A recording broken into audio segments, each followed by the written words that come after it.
Hey folks, thanks for joining me for this episode from the EmbellishPod. If you got here by chance, please take a moment to hit the subscribe button. Hopefully I can be found on any podcasting platform that exists, and if you can't find me on a platform, send me an email at embellishpod@gmail.com, and I'll get that taken care of. You can also find video versions of this podcast on YouTube. You can find all of my links on Instagram at EmbellishPod or TikTok with the same handle. I have a website. It is www.embellishpod.com. It's a place to pick up these links, episode details, and more. Today, I'm going to have Connor joining me from McTavish, and Connor and I started podcasting about the same time, and he took a short break from podcasting to begin a whole brand. I hope you guys enjoy this conversation. I have a feeling this is the first of many conversations about what they have going on.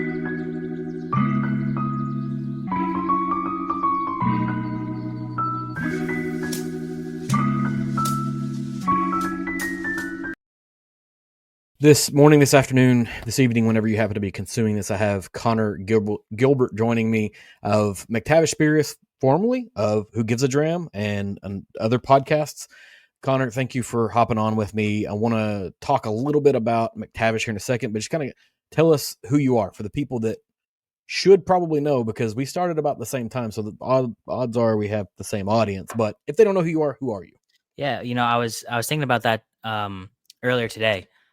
I was like, I think John and I started Who Gives a Dram in October 2020, and you must have started right around the same time. And this is the first time we've actually ever chatted with one another, but we've been in communication for, over half a decade, probably, Right. just about, which is crazy to seem. But we've both been podcasting for a very long time, and now I did take a break for a bit as I've been building McTavish Spirits, but I'm getting back into it with Who Gives a Dram. Yep. And really enjoying that. But my name's Connor Gilbert. I co-founded McTavish Spirits with Graham McTavish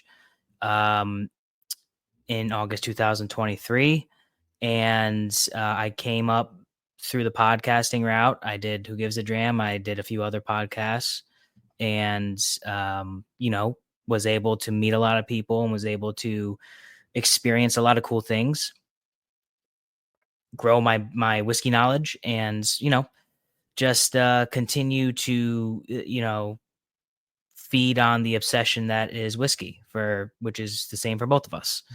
So it just happened to lead me to McTavish Spirits, and that's where we're at now. So that's a very different path to get there. I never, I didn't finish college. I don't have a business degree. I'm not coming from another business thing.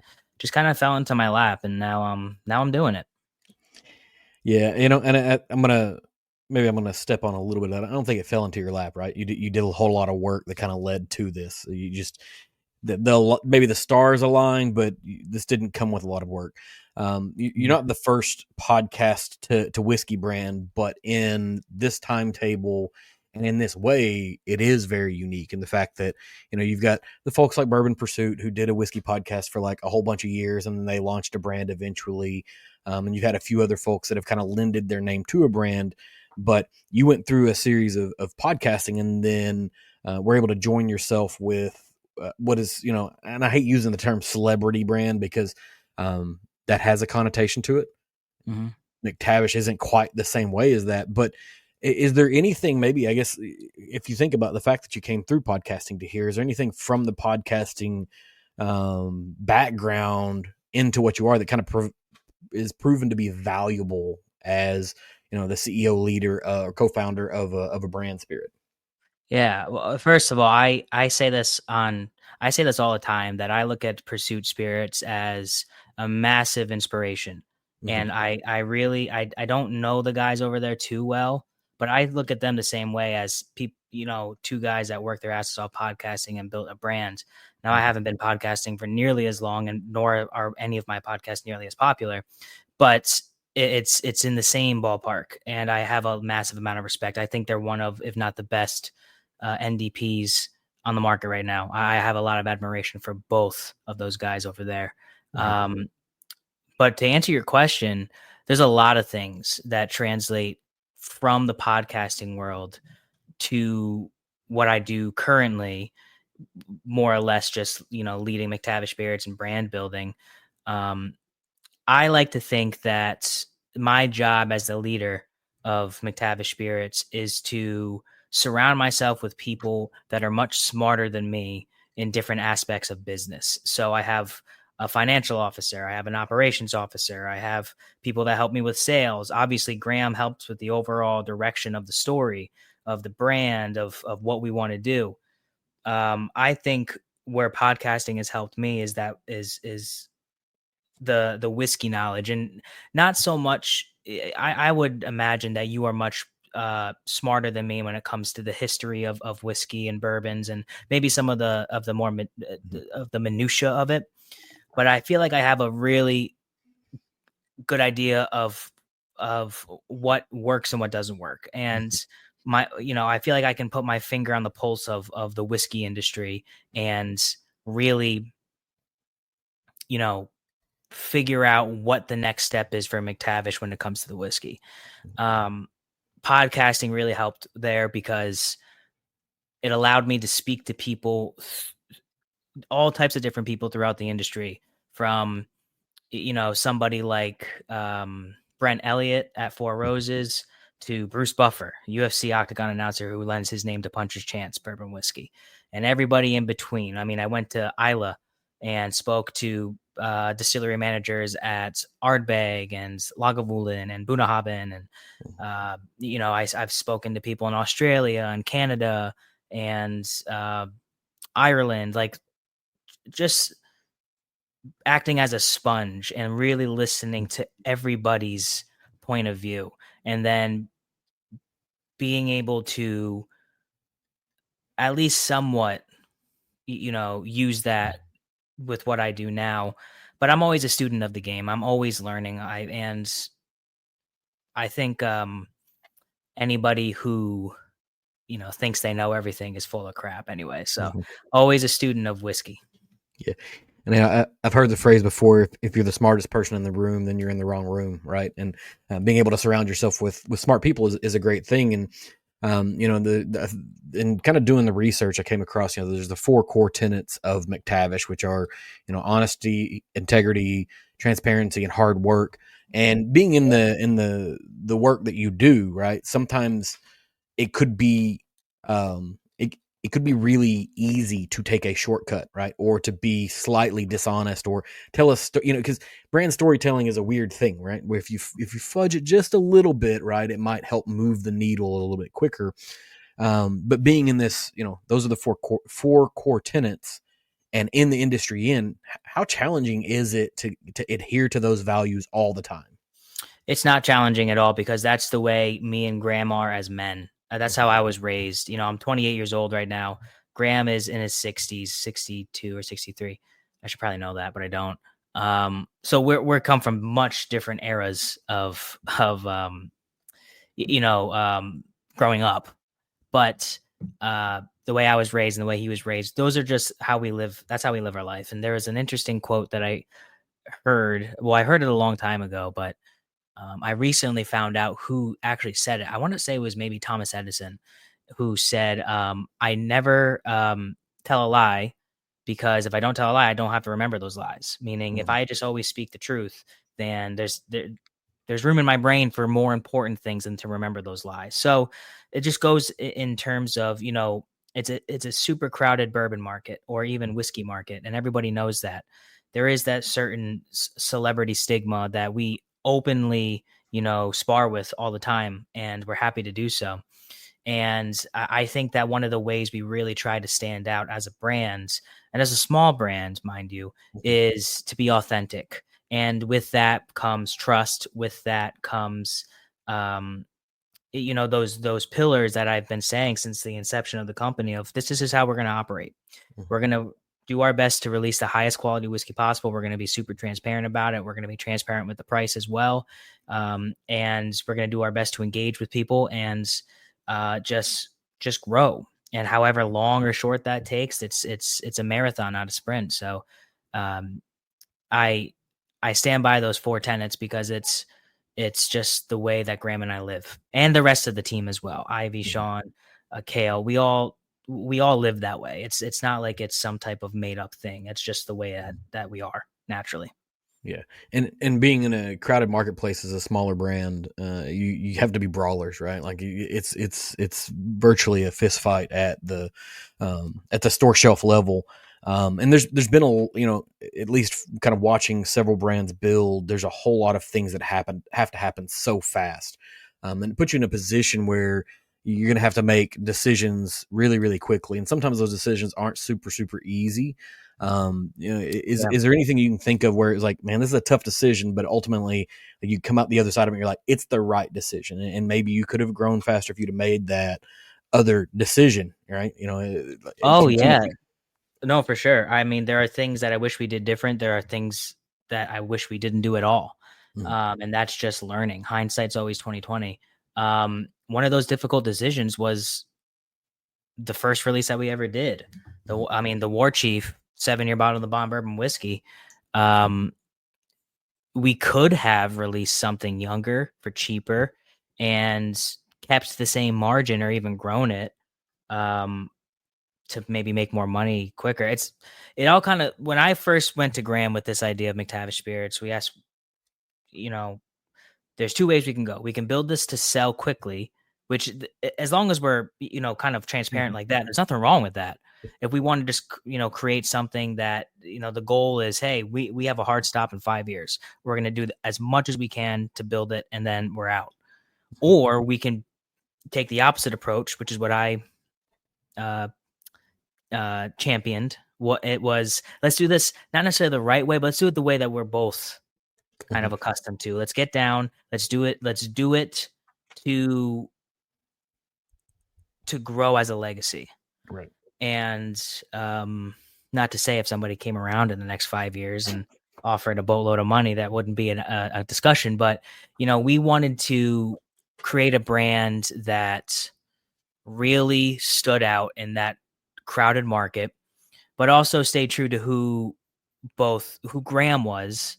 And it just so Mhm. happens that I'm very similar to how he is in terms of the way that he thinks. And, uh, coming out with the first celebrity bottle of the bond whiskey ever in the War Chief, a 7-year age stated at about $70 per bottle, maintaining that $10 per Mhm. aged year structure that again falls into the transparency of pricing. Um, I thought that was the best way for us to show people like yourself. I say whiskey enthusiasts, whiskey connoisseurs, um, that we mean business. Obviously we're not distilling our product. We're not, hands on with the actual, fermentation of the grains or the mashing or anything like that. We're buying whiskey that is already aged or laying down contract distillate in the future and going from there. But we're doing everything else. Mhm. And I think as long as the transparency is there, the consumer will appreciate that. Yeah, and I agree completely. And you mentioned kind of the idea of build for legacy or build to sell, and kind of how you move throughout your decision making changes if you do one or the other. And there's nothing wrong with either one of those approaches, right? This is what dot coms did in the tech boom in the 90s. Is they built to sell. That was their whole goal, is they wanted to crank something up, make it as big as they could, give it as many features, and then say, all right, somebody's going to come along and give us whatever. Everything's got a price. If somebody shows up and says, here's like $200 million, you're probably like, well, we'll take $200 million. It is what it is. But Yeah. you said something in there. I went to Graham, right? So I want to move backwards, maybe just a little bit. So Mhm. Graham McTavish is Graham McTavish, and you're Connor Gilbert. How do you end up in a position where you can just say, I went to Graham? Like, how do you meet this guy? Yeah, well, that has to do with the podcasting. So he was on a former podcast I used to do, and essentially, you know, we were pitched the idea to do this brand, and then I thought, I'd really like to quit my 9 to 5 of tech sales and do this full time as at the time a 26-year-old. How Mhm. cool would that be? I this is the time I can take a chance. I can go without salary for a little bit if I have to. I don't have kids. I'm not married. Mhm. I don't even have pets. Like I am just laser focused on McTavish, like on my career. At the time, it was trying to build the podcasting slowly. And then I thought, well, if I have this opportunity to build um, a brand from the ground up, how can we get to the next level? How can we, move bottles quicker so that way it justifies a full-time position sooner? And I had known Graham was in his words, a closeted bourbon drinker. So reached out to him just with the idea, hey, I was offered this opportunity to start something based on the podcasting and all these things. How would you feel about joining? It's a very unique situation, and you know, presented some of the details, and he got back super quickly, like in an hour. It was almost kind of weird. It's almost kind of creepy. Mm-hmm. And we, me and Graham met the following week, and from there, it just kind of started to formulate, and a lot of things happened. We were going to have somebody that was kind of,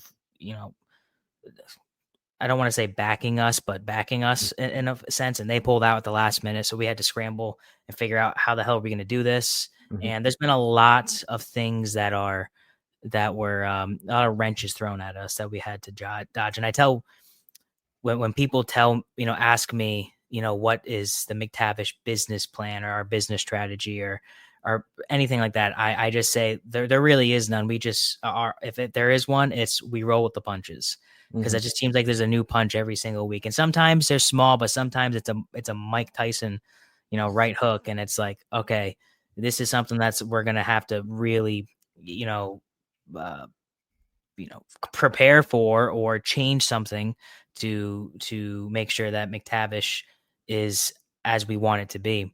Um, and I'm glad Graham is here for the ride, because he is fully invested. I actually just spoke to him briefly today.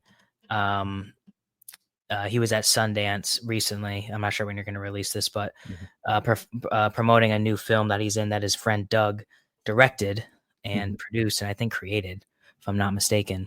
But we're going to Alaska at the end of June for the Alaska Highland Games. We're the official bourbon of the Alaska Highland Games, which will see about 40 or 50,000 patrons throughout the weekends. And we Mm-hmm. have about three tastings that will do about 300 to 350 people total that have sold Mm-hmm. out in less than a week maybe.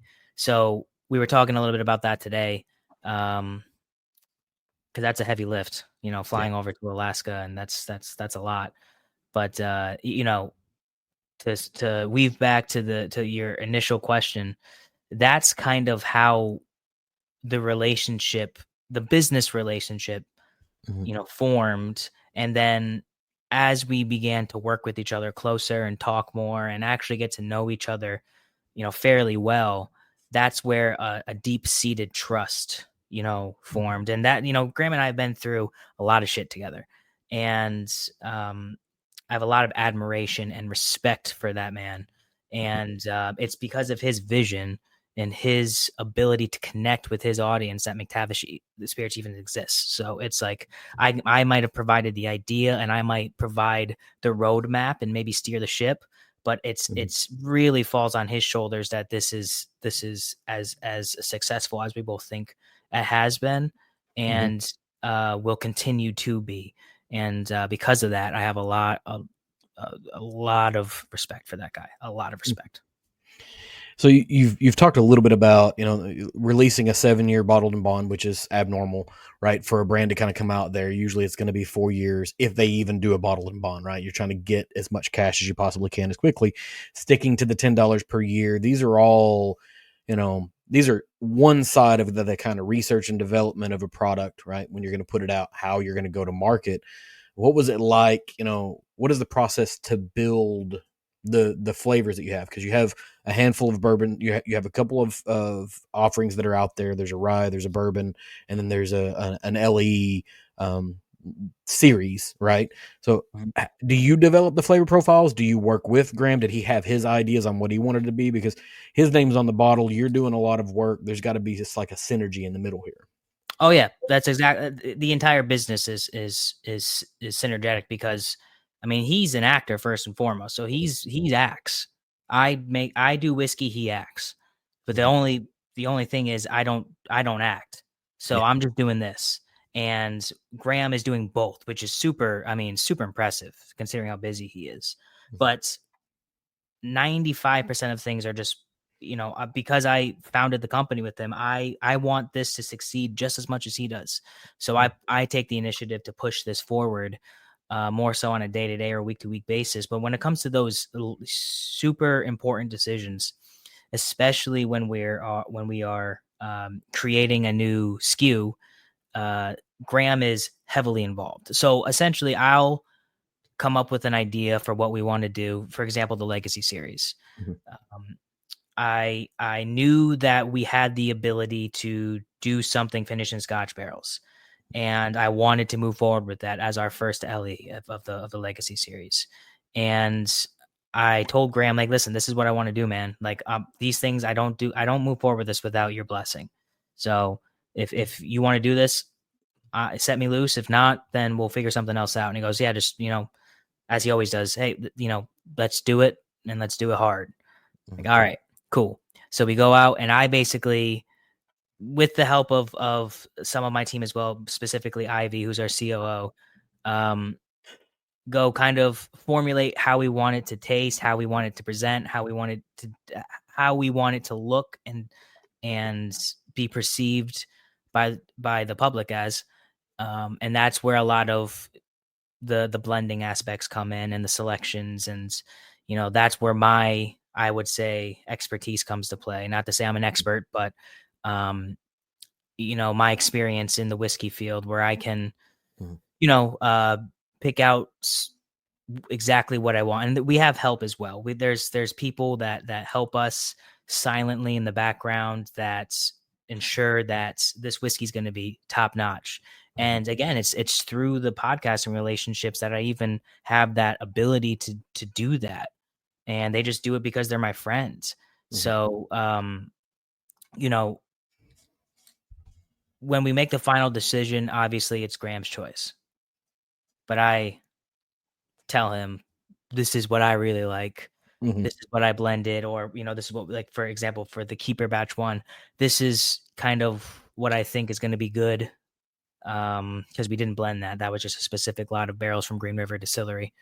And he'll agree. At least we're 3 for 3. So I mean, I'm currently working on something else right now that hopefully will get released this year. Hopefully. But we'll see if it'll be 4 for 4 after that, because I basically already have it done for the most part. So, as you're building out an idea of what you want to do you start with, here's what's available to us, what's something interesting we could do? Or is it you're chasing a flavor profile or a mouthfeel? Because I've talked to a handful of different blenders, the Dixon Deadmans of the world and some smaller brands where they blend together, and some folks from Rare Character or wherever else. And they all have a kind of a different approach. What's your approach to building it out? Definitely flavor profile, and what will be, again, what's the happy medium between the whiskey connoisseur and the novice. So, Graham will sell bottle number 1 a lot of the times because he's Graham.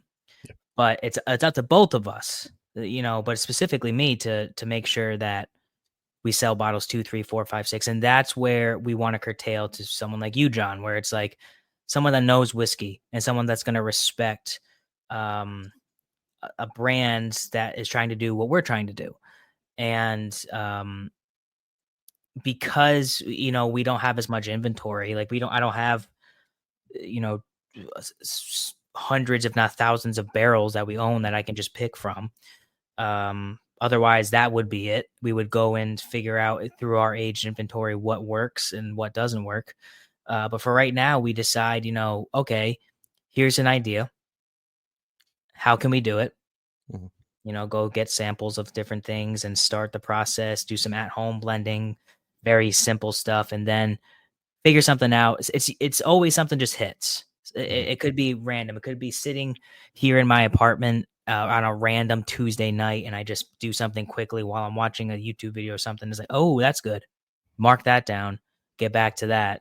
Or, I do I do several kind of like blocked off times where it's like, okay, this is the time to kind of work on what we're going to do next. Because if I don't set that time, there's a million other things to do. But whiskey is what makes us money, so we kind of have to prioritize that. And it's there's always things that you wish you did different, and things that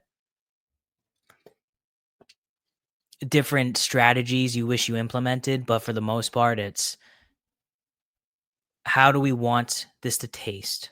Mm-hmm. And then from there, what's the happy medium? What's going to appease the Johns of the world, and what's going to appease the Joe Schmoes of the world that maybe are just buying this because they're a fan of Graham, or they just see it on the shelf and it's they're or maybe they're just getting into whiskey. Right. And what's the happy medium there? And that is much, much, much easier said than done.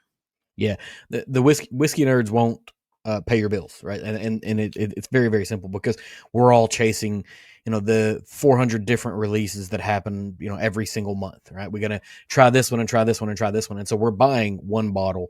It's the building a continuous fan base that gets you your pull through, that gets your second, your third, exactly what you said, right? Us nerds like to think we have far more impact on the market than anything else, but Buffalo Trace doesn't make much off the nerds. It makes a whole lot off of a guy that just goes and pulls one off the shelf. Well, maybe not directly, but indirectly, absolutely, mm-hmm. Because people will listen to this podcast, or people will listen to my podcast, or any podcast that I'm on or that Graham's on, and they'll go, I'm going to check this out now. Mm-hmm. And it's because of the platforms of this and the whiskey nerds that go on to Facebook groups and talk about it, or Instagram posts or Twitter, and spread the gospel. That is where it hits the hardest. And so, maybe it's not going to be the whiskey nerds that are going out and picking up a bottle every single week, maybe, but they damn sure are moving the needle. And that's for sure. And that's kind of the industry that I come from, so I know that firsthand. Yeah. And that's a fair statement, because at the end of the day, people that are just getting into whiskey will reach out to people that have been in it for a while and say, hey, you got any recommendations? Or they listen to a podcast, or they, Bourbon Pursuit, or, the 400 other whiskey podcasts that exist. They're just looking for some direction, because, walking up to a whiskey aisle, not knowing what you're looking for is a daunting thing, right? It's like, the first time I ever had to go buy like deodorant on my own as a kid, I was like, what the hell is all of this, right? There's literally 500 different deodorants, right?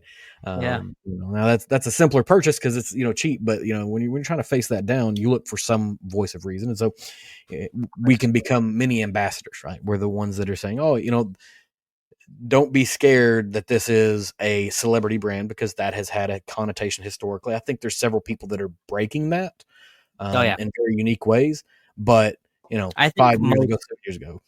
I think most celebrity brands now are super high quality, to be completely honest. I can't, I understand that the stigma was a thing, but I struggle to even think of a brand that really encompasses that now, if any. And I'm just talking about specifically whiskey, because I don't know tequila or wine as much as I know whiskey.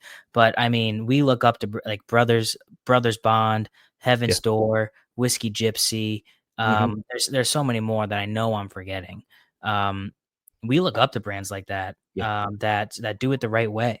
I mean, Brothers Bond is the most followed alcohol brand in the world, I think. Heaven's Door makes incredible whiskey. Whiskey Gypsy, they just sent me something like a month ago, or maybe 2 months ago. I think it was like a peach finish or something along those lines. Incredible. I'm looking at their press release. I'm like, oh, this is a good way to do it. And I'm taking some, I take inspiration from everybody, but people that are also in the celebrity space.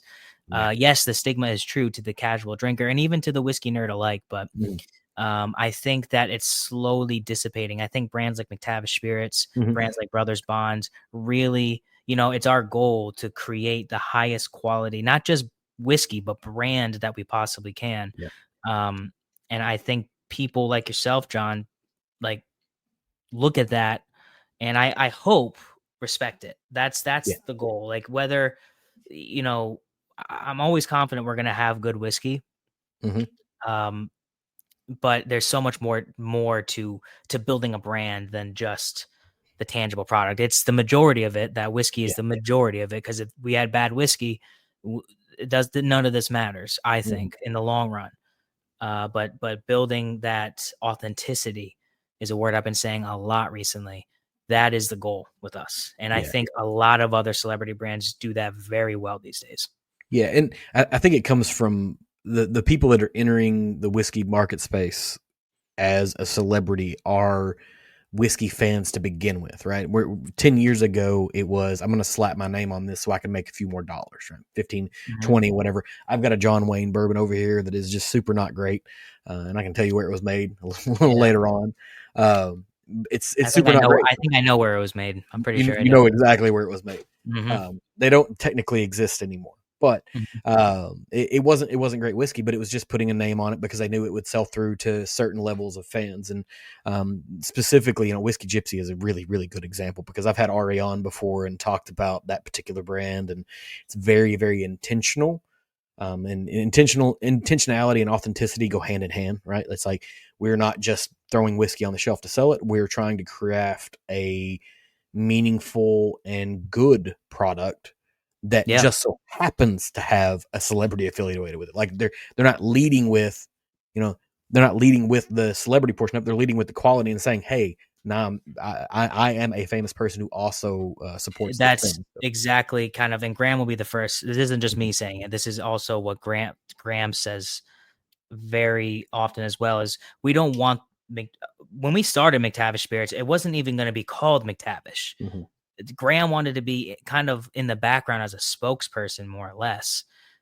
We ended up going with McTavish because it's a great name. I mean, it's I'm so happy we chose McTavish Spirits, because it's I think it plays into it. Not only is it a great name, but it plays into the celebrity aspect just enough. But we want McTavish Spirits to be known not as Graham McTavish's whiskey brand, but a brand that's so good that Graham McTavish wants to put his name on the bottle. And I say that, Graham says that. That's nothing against the celebrity aspect, of which Graham hates that word, by the way, hates the word celebrity. But that's what I mean when it's kind of like, what is the goal here? Do we want to do something that, we're going to be, we're building to sell, we're building for legacy? And Graham, without a moment of hesitation, said, I want to build this to be something that my kids are proud of, that I can maybe pass down. Even we've talked about, like, if we get the means to do it, like potentially doing a distillery, or I just was just thinking this week how cool it would be to have like a legit tasting room somewhere where we can store a bunch of our barrels, have the bottling, like kind of like, again, taking inspiration from someone like Pursuit Spirits. Blackwood does it. They don't do it as, it's not as showy as Pursuit Spirits, but Guinness over there, Guinness McFadden, very good friend of mine, has a great operation in Versailles, and it's very, very, very much up my alley. I was just there a month ago when I was in Kentucky visiting him and Zach at Blackwood Distillery. But that's kind of what we want to do. Not Graham McTavish's brand, a brand that's so damn good that Graham not only wants to promote the brand, but put his dang name on the bottle. Right. Yeah. Because it's not called Gilbert. It's not called Connors. It's McTavish. So that's kind of, there has to be some type of confidence in the brand to do that, especially on Graham's part. And I just feel like, there's a lot that comes with that, basically. Yeah. And, McTavish is a hell of a name, right? It wouldn't be just a great Scotch whiskey name, right? If you're looking for a name for a Scotch whiskey, it would work great, right? And, we've talked a little bit about it, but we probably should talk about the releases that you guys have, right? Because you sent some stuff over. I've had the opportunity to taste through it a couple of times. And my thing is I usually go through it 3 times before I kind of, publish my tasting notes on it, because it could be like I had Taco Bell for lunch today, so my palate's real jacked, right? Or my kid's got a cold and sneezed in my mouth. Lunch, John, that's a dangerous lunch. The last time I had Taco Bell, I was actually when I went to Kentucky about a month ago, I drove there. Oh wow! From Rhode Island, I live in Rhode Island, so I drove there 14 hours, and I Mm-hmm. stay in West Virginia. So like when I go there, it's a little bit further than halfway to get Mm-hmm. there, and then a little bit closer than halfway on the way back home. I love driving there. I love driving because I like to think. It gives me time to like Mm-hmm. listen to my podcast and Yep. think and game plan and all these things. And it's a little bit cheaper as well. Yeah. I have a lease and it's new, so I can worry about the miles in 3 years. I don't got to worry about it right now. That's the way that's the way I look at it. Anyways, I remember when I was driving back home from Kentucky, it was pouring rain and it was pitch black. I think I had left Liquor Barn because I did an event out there at Mm-hmm. Liquor Barn in Hamburg. The event ended at 5. I ended up talking to John, who's the GM of the store, till 6. And then I was like, dang, I gotta go because I got about a 4.5 hour drive and Mm-hmm. it's looking pretty dark out in terms of clouds, like rain clouds. So Yeah. it started downpouring this night and I'm driving through the Appalachian Mountains. It's pitch black on each side. It's dumping rain down. And I'm like, there could be a massive mountain right next to me, on the right-hand side, or it could be a valley that falls down 1,000 feet. I don't know. I can't see Mm-hmm. it. Got to keep my eyes on the road. Thankfully, I remembered my glasses because Mm-hmm. without that, I definitely would have crashed. Mm-hmm. But I was so hungry at the end, end of the drive. It's about 10:30 in the evening, and I was just like, "What do I want to get? Like, what's the move?" Fourth Google meal. the hotel. Taco Bell is right there. I'm like, Yep. I haven't had Taco Bell in ages. Got the Taco Bell, got some of those Doritos tacos, and the nacho fries that they do now. Didn't know that was a thing. Absolutely. I mean, didn't get a lot of food. Was definitely more expensive than McDonald's, Mm-hmm. which is my typical fast food, and housed it at like 10:45 at Oof. night, and yeah, did not feel good. You Did didn't not sleep feel good the much. next You day. didn't get good quality sleep that night. No. I slept like a rock, but I Oh. wanted to get up early because I had an 8-hour drive home. So Mm. I was still like, I didn't like, I felt like I slept good until I started driving. I was like, oh, I'm still really tired. So what did Mm-hmm. I do? Naturally got McDonald's breakfast, of course. Had to even it out. Right. Sorry for that tangent, but when you say Taco Bell for lunch, No, I'm no, like, no. damn. It's a good call out. Yeah. But so you've got a couple of releases that you sent over. I don't know which one you want to talk about first. You've got the Legacy, you've got the War Chief. Where we want to go? Oh, we sent over both. Oh, that's good. Yeah. Oh, very good. I thought I just I sent over assume so. one. I got one that has a little For Hope for Honor label on it, and one that has Drams of America, a Scotsman. Scotsman's Dream of America. Gotcha. Okay. Yeah. Shout out Ivy. I thought she was just sending over the War Chief. She's the one that sent that to you. So shout out her. Yeah, whatever you want, man. I mean, I've got the War Chief right here. I don't have the Legacy in front of me, so I'll take a little sip of the War Chief with you. But yeah, why don't we start with the War Chief, go into that, and then we'll end with the Legacy, and because it's drastically different. Yeah. No, in a great way. But yeah, so tell me about kind of the ethos and the plan for War Chief. Yeah, I'll pour some into my Glencairn as I'm doing this. The War Chief, what it is, I'll give you the specs. It's a 7-year bottled and bond bourbon that comes from MGP. We're very, very open and honest about it. If you look at our bottle, which was, I think, one of the better bottles in whiskey, I'm very biased, but our designer, Emma Quinn, who's an old friend of Graham's who lives in Edinburgh, helped us with the design. And we were really we were nowhere before she came along, and then she just kind of sent us a draft, and it was very close to this. And we're like, oh my God, like you're saving us right now. She came out with the signet of A Scotsman's Dream of America, and that is a fusion of can't really see it, the American eagle with the Scottish lion to represent our shared heritage of American bourbon and Scotch whiskey, but also Graham's a Scotsman through and through who came over to America trying to get into Hollywood, landed Rambo 2008, and hasn't looked back since. So it's a 75% corn, 21% rye, 4% malted barley mash bill from MGP. Very, very popular mash bill from MGP. Just really solid whiskey. And we were kind of like going through sampling things, blending things, and figuring out what exactly do we want to do with our first release. And we had sampled this at barrel proof, and we're like, oh, this is good.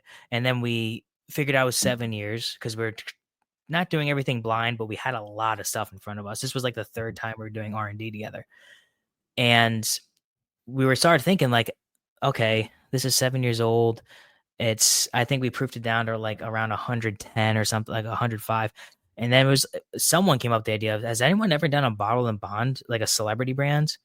Because it'd be cool to be the first. And we Googled it, we couldn't find anything. So we're like, okay, let's proof this down to 100. Tried it. And Graham was the one where I was like, because he always says it's Christmas in a glass.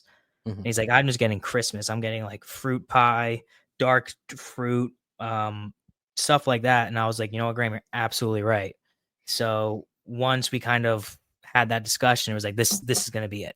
And it was kind of just sitting right in front of us because we were blending things. We were like, we were starting from literal scratch, and then ended up being just a very popular mash bill from a very popular distillery, proof down to 100 proof to comply with bottle and bond standards. So that's what the War Chief is. Graham played a character called Dougal Mackenzie in Outlander called the War Chief, which is where the name comes from. And good battle pop. I will pour some out with you. Yeah, the first time I went through this, when I stuck my nose in the glass, it gave me it's like when you have a cake that has a good like sugar coating icing to it, where it kind of gets burnt in the corners, like that little like burnt crispy sugary thing. Yeah, where the glaze is and all that. That's exactly what it was. And then it hit like with some just dark sweetness on the nose, and it was what you want to smell in a 7 year that you don't always get to smell in a 7 year. 7 year always feels like it's like a pivotal year for me. There's some that smell younger and some that smell older, and this feels like it goes to an older nose than the year. That makes sense. Right. I know. I think the guys over at Bourbon Life podcast, who are good friends of mine, suggested that this has a very dusty aspect to it, which obviously, as whiskey guys, we know that that's a huge compliment. Yeah. Saying anything smells and or tastes like a dusty bourbon is like, man, that's like a gold star. So Right. I would agree with you. I do think it kind of hits above its age, maybe a bit, especially on the nose, not so much on the palate, but the nose, if you really dive into it, yeah, it's if you look past that, the initial sweetness of the corn, high corn mash bill, strong vanillas on there, a lot of like oak sweetness, pulled from the barrel from sitting there in there for 7 years. I think you get a little bit of like a nice mustiness, and I attribute a lot, most, if not all of the nose to the high corn mash bill. I don't get a whole lot of the rye on it. I get a little bit of cinnamon, maybe a tad bit of leather. But this is a corn nose for sure. Like this is a straight up corn nose. Yeah. I didn't pick the cinnamon up until the finish. Both of the times I went through it, I didn't get it initially with the palate or the nose. But I got definitely like some brown sugar / burnt sugar notes in a good way, not like, you burn it to the pan looking like, black tar heroin or something. But I was, I don't want to say pleasantly surprised, because it sounds like you're going in like, oh, this is going to smell terrible. But it was a good opening. The day that I drank it, it was like the first thing that I had that day. Good.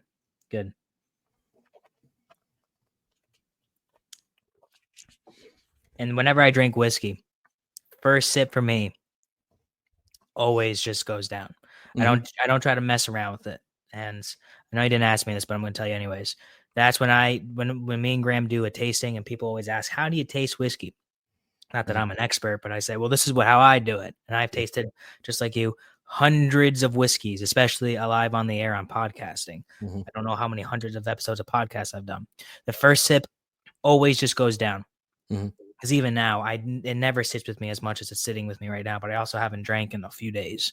So it's like, you just got to kind of lubricate the mechanics first. Right. And then you can start swishing it and doing all that fancy stuff. It's like a cold start on a diesel engine, right? The first one's going to be real rough. I spent a weekend in Denver with a bunch of whiskey nerds, so I'm not days away from drinking. I'm like days away from not needing to drink for a while. It's time to take a break. But when I lean into this, from a palate standpoint, it gives me some good citrus, right? I get some orange or some burnt orange peel, maybe, like on a cocktail. Whenever somebody's making something, there's some sort of a charring, burnt, smoky thing that happens for me on this, whether it be in the finish or in the palate. Both of the times that I've had it so far.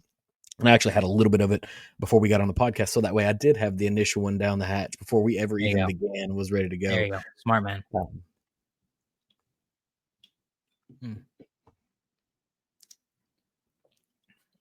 Yeah, it's for me.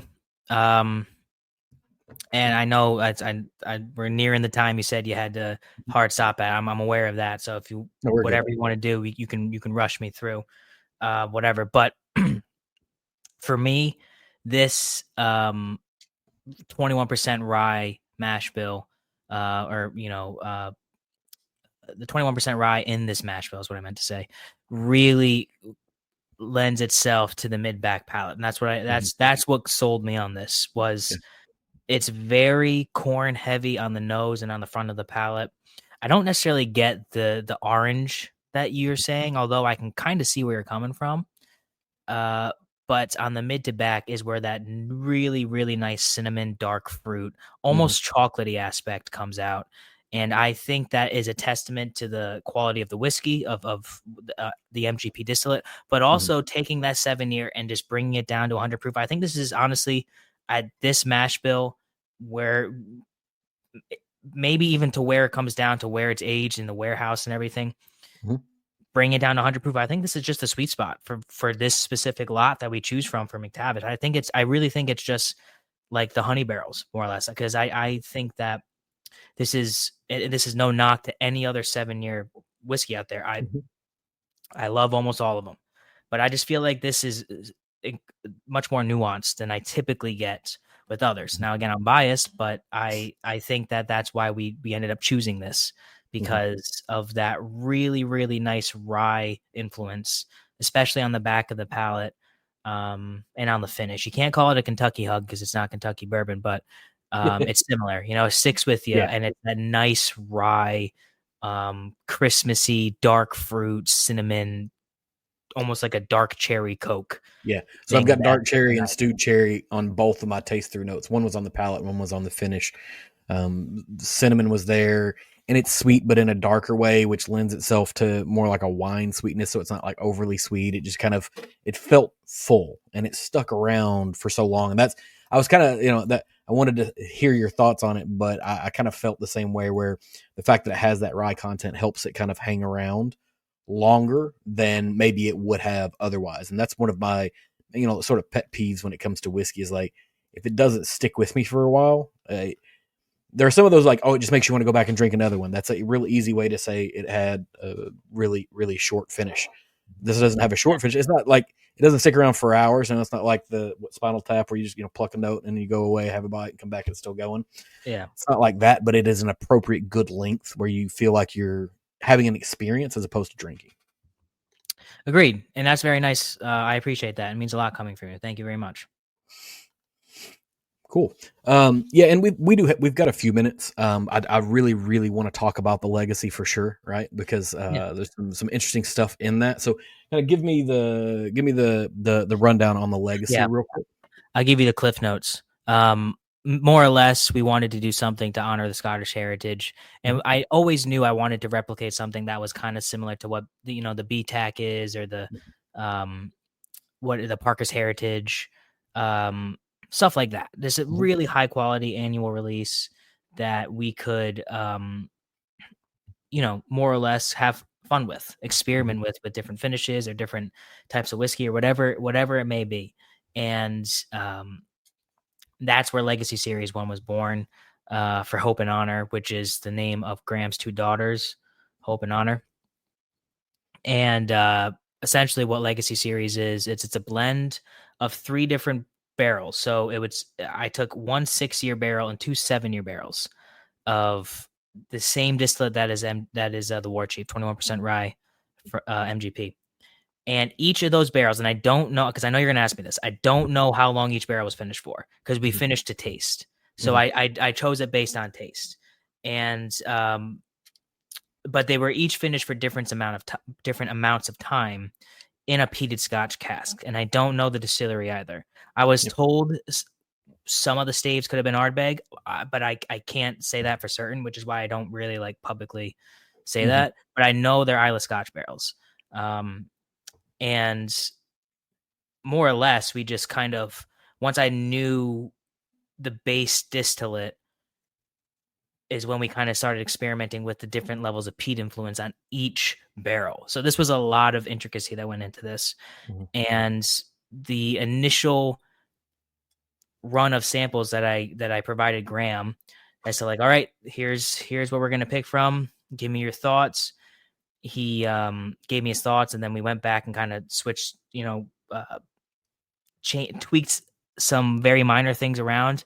And then basically I had like, here you go, Graham. I think I gave him 4 samples, and it kind of went from least amount of peat influence to most amount of peat influence.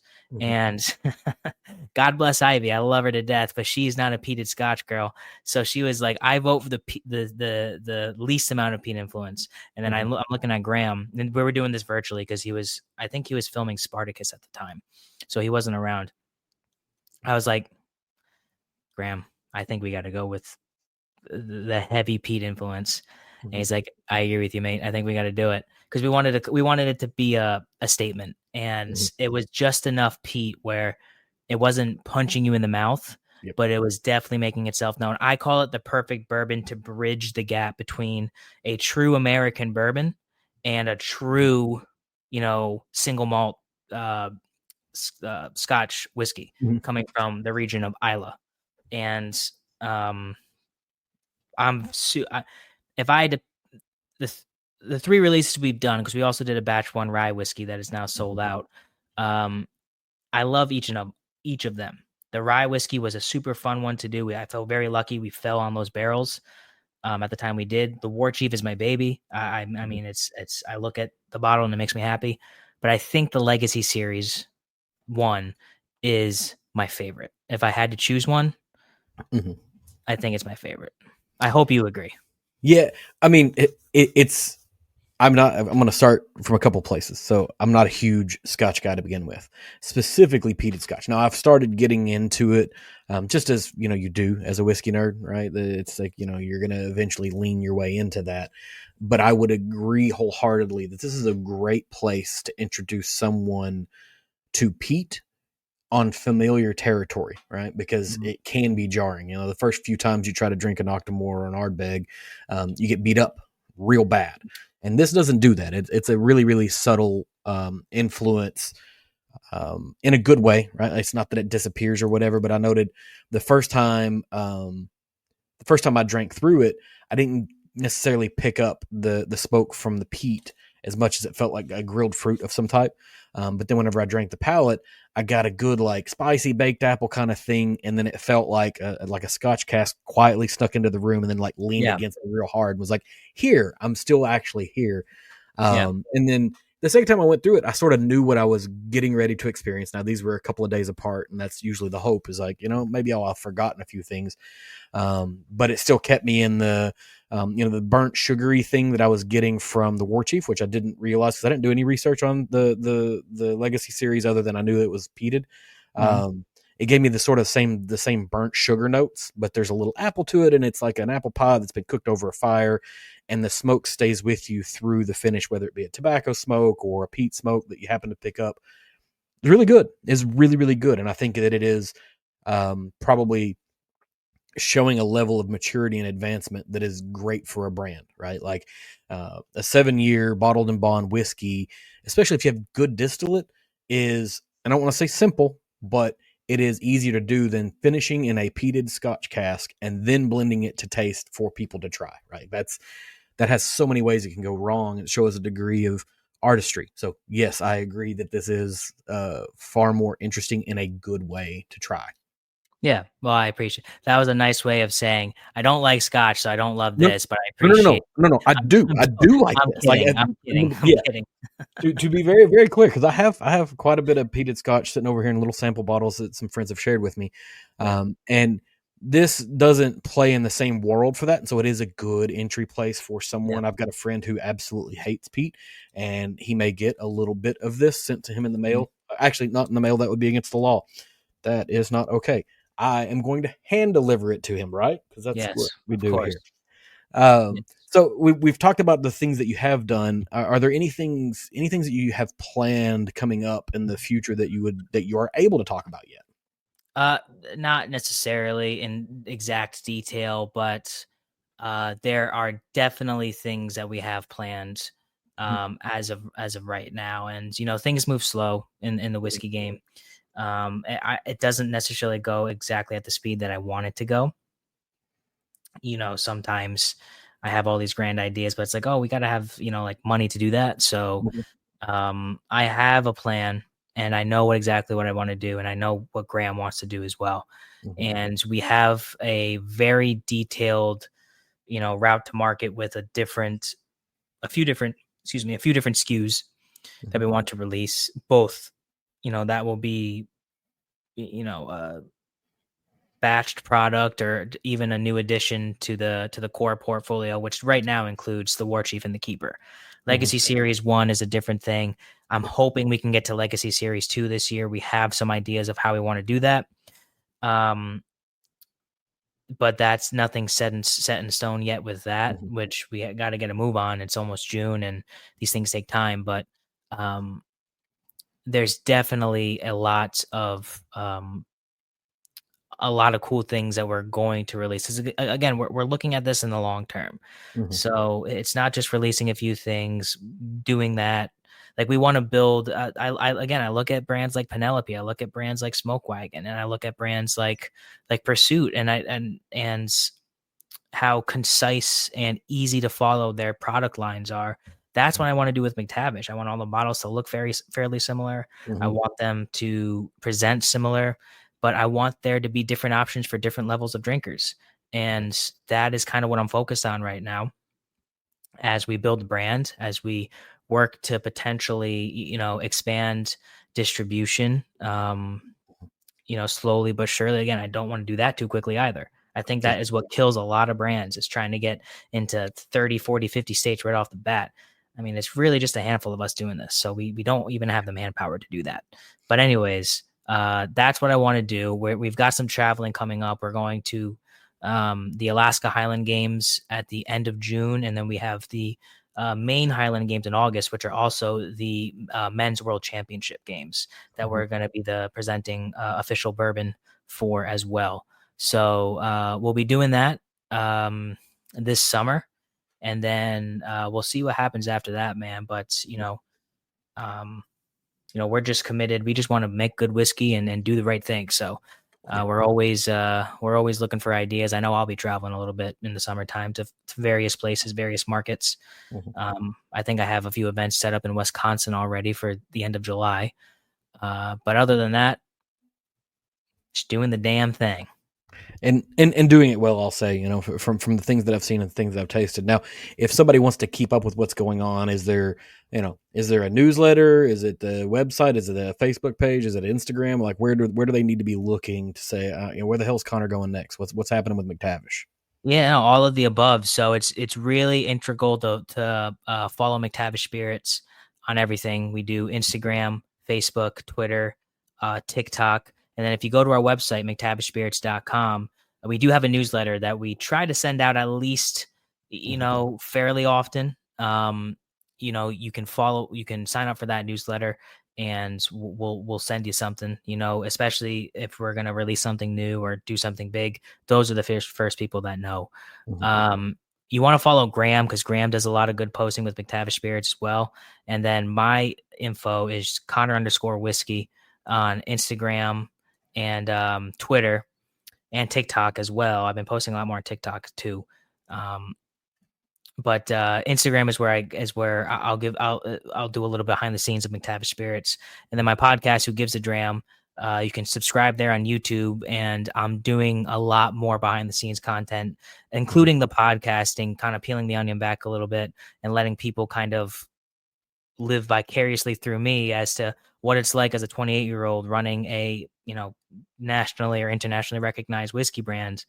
I'm going to do behind the scenes videos. I have a lot of plans for that channel as well. And again, that's Who Gives a Dram on YouTube. Dram, like DRAM. And then we have the War Chief available for sale on our website for $74.99.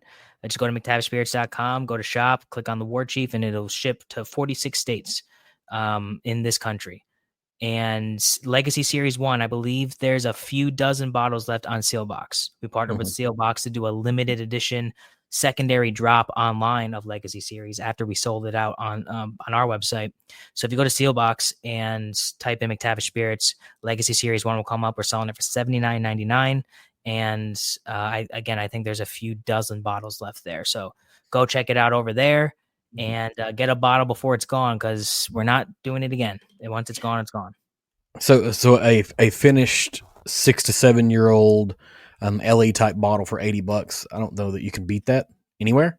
The work that goes into that is pretty phenomenal, and you're still sticking at that damn near $10 a year pricing on it. So awesome. That's always good to hear from a consumer standpoint. You've connected all of the dots on where we need to go to buy things, where we need to be watching. I'm glad to see the podcast coming back up again, because you did. Yeah, we started almost exactly the same time. And I did appreciate that message. You sent me a message kind of like when I first announced I was doing it again. And I did appreciate that, because there's a small group of people that have been doing this consistently for the amount of time that we've been doing it. And you're definitely one of them. And although this is our first time actually connecting in person, I feel like we've known each other for a very long time, because I've always been following your stuff, and I'm sure you've been keeping up with my stuff for, again, almost a half a decade. So it's the most beautiful part about whiskey, man. It's stuff like this. This is why I love it. This is why I do McTavish Spirits. This is why I even started doing the podcast. These connections, these friendships, the bonds and the relationships you build with people are I mean, just incredible. So I appreciate you inviting me on here. This was great. And you now have to come on Who Gives a Dram, so we can talk about the Embellish podcast a bit, and maybe we can sip some more whiskey together. Without a doubt. Thank you so much for giving me some time. You can't ever recreate more of it, and you're giving me so much, so I'm greatly appreciative. My pleasure, brother. Thanks for tuning into this episode from the EmbellishPod. If you enjoyed this, please leave me a review on whatever platform you're consuming this on. Leave a comment if possible. Hit me up on social media on TikTok or Instagram using EmbellishPod and give me a follow so you can keep up with what's going on here. I can be found at www.embellishpod.com with all of my links, accounts, contact details, and more. Thanks for stopping by.